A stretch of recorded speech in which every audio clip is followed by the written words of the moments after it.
미래학자라고 불리워지는 사람들이 있습니다. 역사적인 흐름과 방대한 데이터를 기초로 하여서 미래를 예측하죠. 성경시대에는 그 미래학자들이 하는 역할을 했던 사람들, 그 사람들이 바로 예언자라고 말할 수 있습니다. 그들은 요즘과 같은 통계에 기초한 예측은 아니었지만 그보다 훨씬 더 정확한 미래에 대한 예측들을 내놓았죠. 그럴 수 있었던 것은 그들이 참된 하나님의 영에 감동하여 하나님이 보여주시는 계시를 보고 그대로 전달했기 때문입니다. 유다 나라의 멸망 시기에 활동했던 3명의 예언자들이 있습니다. 그중 한 명은 예레미야이고요. 또 다른 한 명은 에스겔, 그보다 좀 더 늦게 활동한 사람은 다니엘입니다. 예레미야는 유대 땅에서 활동했던 예언자이고요. 같은 시기에 에스겔은 바벨론 땅에서 예언했던 예언자입니다.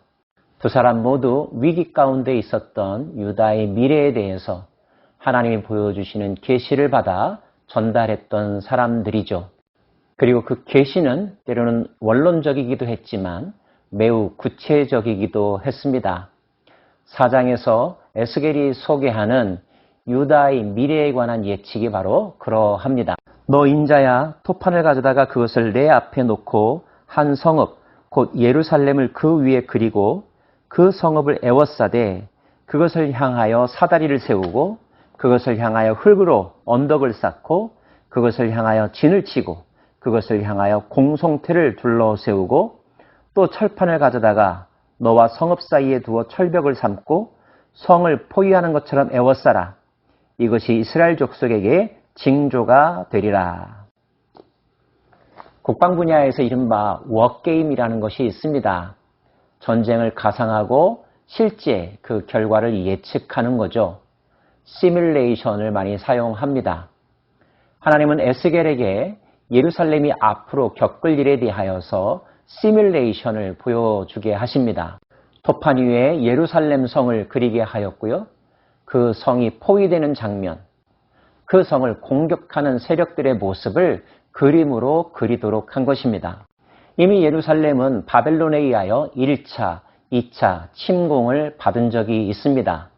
그런데 오늘 다시 이러한 환상을 보게 하시고 그리게 하신 것은 유다에게 임할 또 한 번의 큰 침략이 있을 것임을 알려주시는 거죠. 시뮬레이션의 결과는 어떠할까요? 예루살렘이 방어에 성공할까요?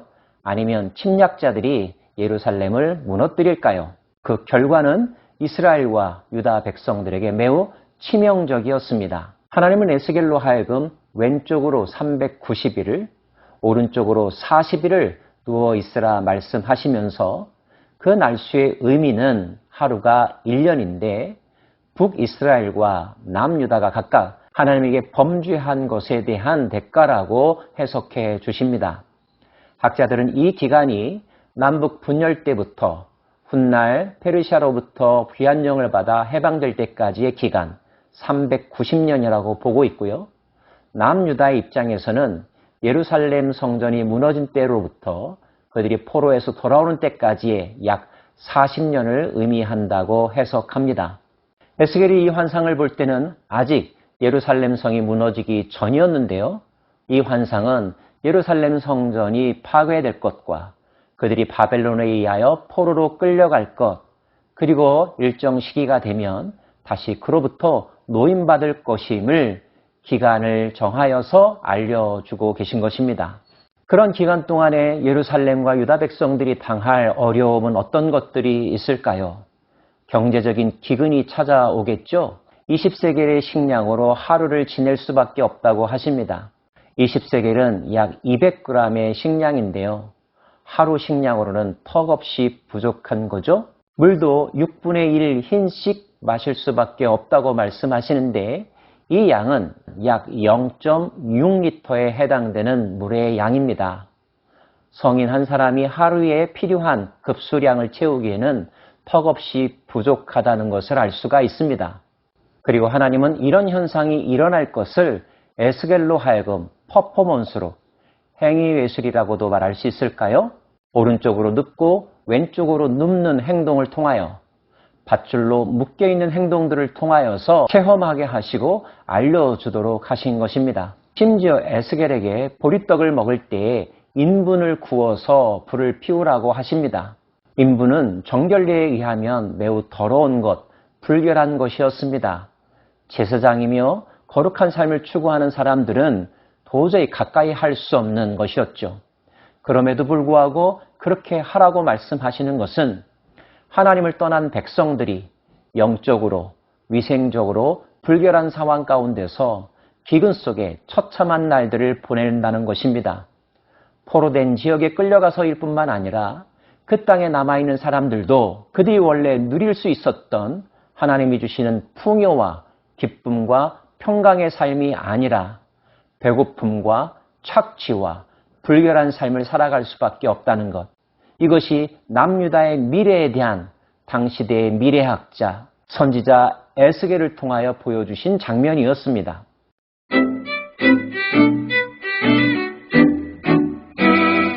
예측하는 미래에 대해서 말해보십시오 라고 한다면 낙관주의자가 있고 비관주의자가 있고 신중론자가 있을 것입니다.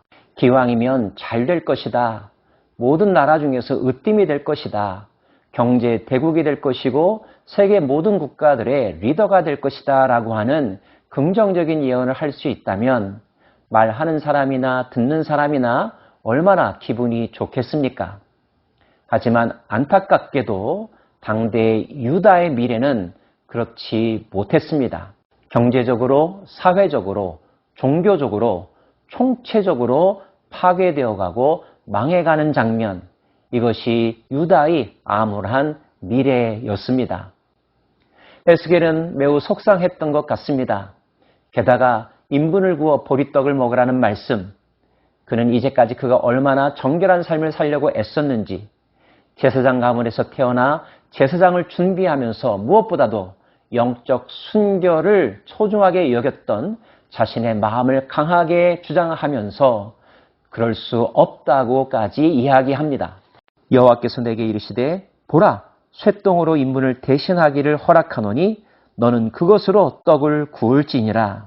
하나님께서 허락하셨다는 거죠. 그래? 그렇다면 인분 대신 쇠똥으로 연료를 사용하거라. 제사장 에스겔에 대한 하나님의 배려라고 이해가 됩니다. 그러나 유다의 운명, 유다의 미래에 대해서는 크게 달라진 것이 없었습니다. 또 내게 이르시되 인자야 내가 예루살렘에서 의뢰하는 양식을 끊으리니 백성이 근심 중에 떡을 달아 먹고 두려워 떨며 물을 데워 마시다가 떡과 물이 부족하여 피차에 두려워하여 떨며 그 죄악 중에서 쇠폐하리라.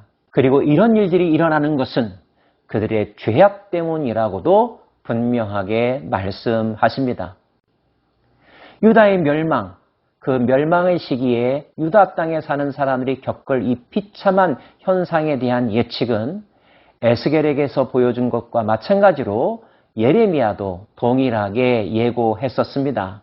신령한 두 예언자가 하나님의 뜻을 받아 공통된 예측을 내놓았으니 이러한 예상과 예측이 현실화되는 것 당연한 결과일 것입니다. 저는 자기 민족의 미래에 대하여 일어날 이 부정적인 상황을 미리 보고 전해야만 하는 에스겔의 마음 묵상해 봅니다. 그리고 만약에 하나님께서 에스겔이나 예레미야와 같은 신령한 하나님의 선지자에게 대한민국의 미래, 미국의 미래에 대하여 환상을 보여주신다면 그 내용은 무엇일까 궁금한 마음을 가져보기도 합니다.